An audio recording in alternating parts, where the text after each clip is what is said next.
So have you learned anything since you've been here at AUSA? I learned a few things.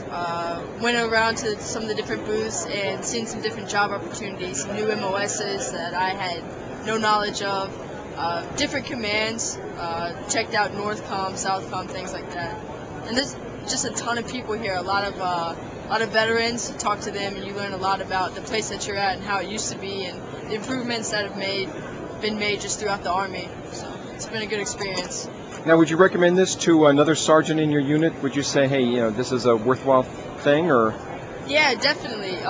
You get to see so much of kind of what's going on behind the scenes as far as like the equipment we use and the lengths they go through to get it here and to pitch things to the Army. And it's another good way to just see a lot of veterans, a lot of different armies here. It's a pretty cool experience. So now, what would you say is the number one thing that you got out of this conference? I actually got to meet the 61st commander of my regiment. That was pretty cool. Last night at our little luncheon, he was there. He came by and was telling us how it used to be back when he was in charge of the regiment. So we kind of talked about that a little bit. That was probably the best part for me.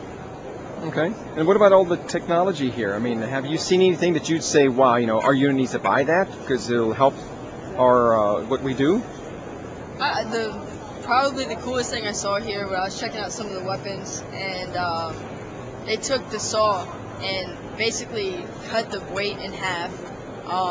They replaced the casings to the rounds with plastic casings that disintegrate. So I mean, you go to a range, you don't even have to pick up the brass anymore. So it was just interesting to see what they've done with some of the weapon systems and how they made them easier, better for soldiers, less problems with jamming. They were pitching that, and it looked like a pretty interesting weapon. So yeah, I mean, cutting the weight in half, that's fantastic. Definitely. Especially for a small person like yourself. So yeah. He says, hey, grab the saw. So it weighed, and it pretty much took on the shape of a bulkier M4, but still all the functions of a saw. So that was firepower. Yeah. So that was pretty. Yeah, all right. That one. Any final comments you have?